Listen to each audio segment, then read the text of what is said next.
So last time we talked, Autumn Kealoha, the heir of my legacy challenge, celebrated her birthday and aged up to an adult, alongside her younger brother, Clint Volkov, who aged up to a young adult, and waited patiently for her wife, Shanna Kealoha, to go into labor. And now, it looks like Autumn would no longer have to wait. It's fucking go time. Shanna wasn't feeling so hot. Her blood pressure was sky high, and she was dazed from this stressful life event. But hey, at least Shanna's sunburn is finally gone.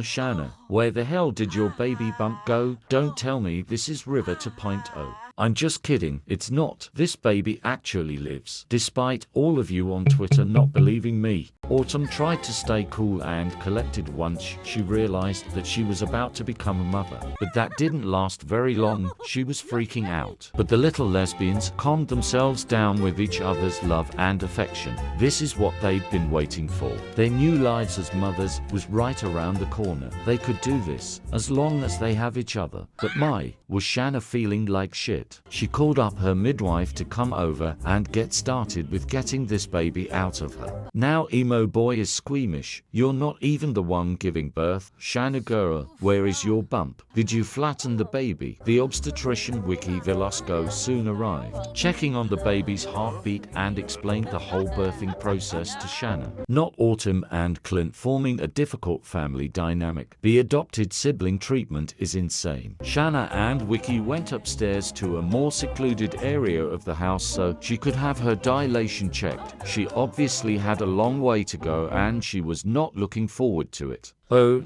there's her bump. Autumn joined her wife in the birthing tub in their bedroom, attempting to soothe her wife and whispering affirmations in her ear. She could tell Shanna really hated this. She would have to repay her for the rest of her life for doing this for her. Meanwhile, outside, Alexis was upgrading her rocket and Nicole was reading a book. She didn't want her family knowing what book she was reading, especially her father Christopher. Back inside, Shanna did every possible thing she could think of to help her labor go by quicker, starting off with some breathing exercises and pissing all over herself and all over the bedroom floor. She took a quick shower and then bounced on the yoga ball, beginning to loathe the little demon clawing away inside her uterine walls. Shanna was upset and super moody. She wanted to be left alone. Autumn respected her decision and looked for new freelancer gigs as Shanna hated her life. Meanwhile, the Volkovs had a visitor. Oh my god, it's Ezra. He stopped by for a visit. Shut up, Shanna. I don't care about your pain. Ezra is here. Ezra came inside and greeted his beloved twin sister. The two of them sharing their secret twin handshake and wishing each other a happy birthday. They caught up on everything. Her and Shanna's baby, the living and the dead one, Ezra's new city boy life, everything. Oh.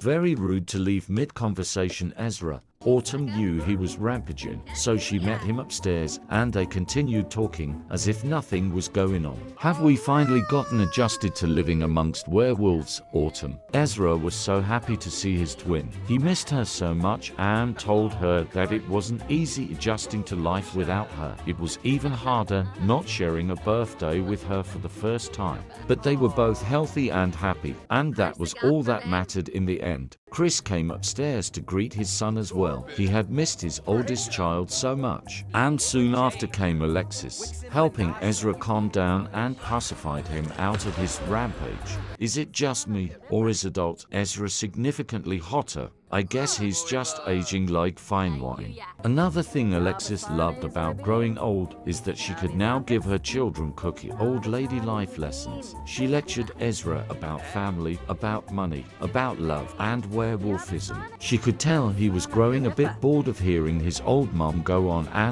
but she didn't care. He'll wish to hear her voice again. Once she's dust in a matter of days. They gained a new family dynamic, strict. Alexis, please, your teen daughter was doing Coca-Cola in your house for years. You ain't strict at all, bitch. Nicole came upstairs as well, but she didn't really greet her brother. She seemed nervous and wanted to ask him a question, but Ezra seemed to just brush it off. Not a nice big brotherly thing to do, Ezra. Ezra, the floor is so uncomfortable to do push-ups on. Wanna do them on me instead? Anyways, some time had passed, and Shanna had her dilation checked again after all of her exercises. In the living room, you know what? I support it, damn bitch. We're at 9 centimeters that quick. Girlie was dedicated, and it wasn't much later until Shanna had reached 10 centimeters, and it was time for her and Autumn to finally meet their child.